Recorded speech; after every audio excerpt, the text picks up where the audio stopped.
नमस्कार, मी गायत्री. आजची रेसिपी आहे super healthy and full of nutrition अशी सोयाबीन कटलेट. सोया चंक 10 ते 15 मिनिटं पाण्यात चांगले भिजून घेऊयात. त्यानंतर भिजलेले सोयाबीन चांगले स्क्वीज करून त्यातलं सगळं पाणी काढून घेऊयात.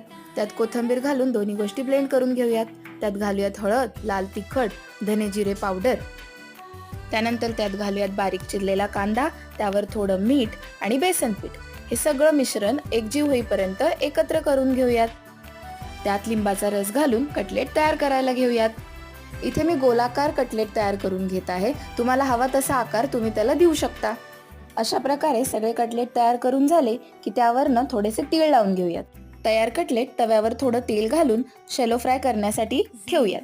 छानपैकी गोल्डन ब्राऊन होईपर्यंत आपल्याला हे कटलेट फ्राय करून घ्यायचे. त्यानंतर कांदा मसाला तयार करून मस्तपैकी सर्व करूया. आणि अशाच नवनवीन रेसिपीसाठी लाईक, शेअर, सबस्क्राईब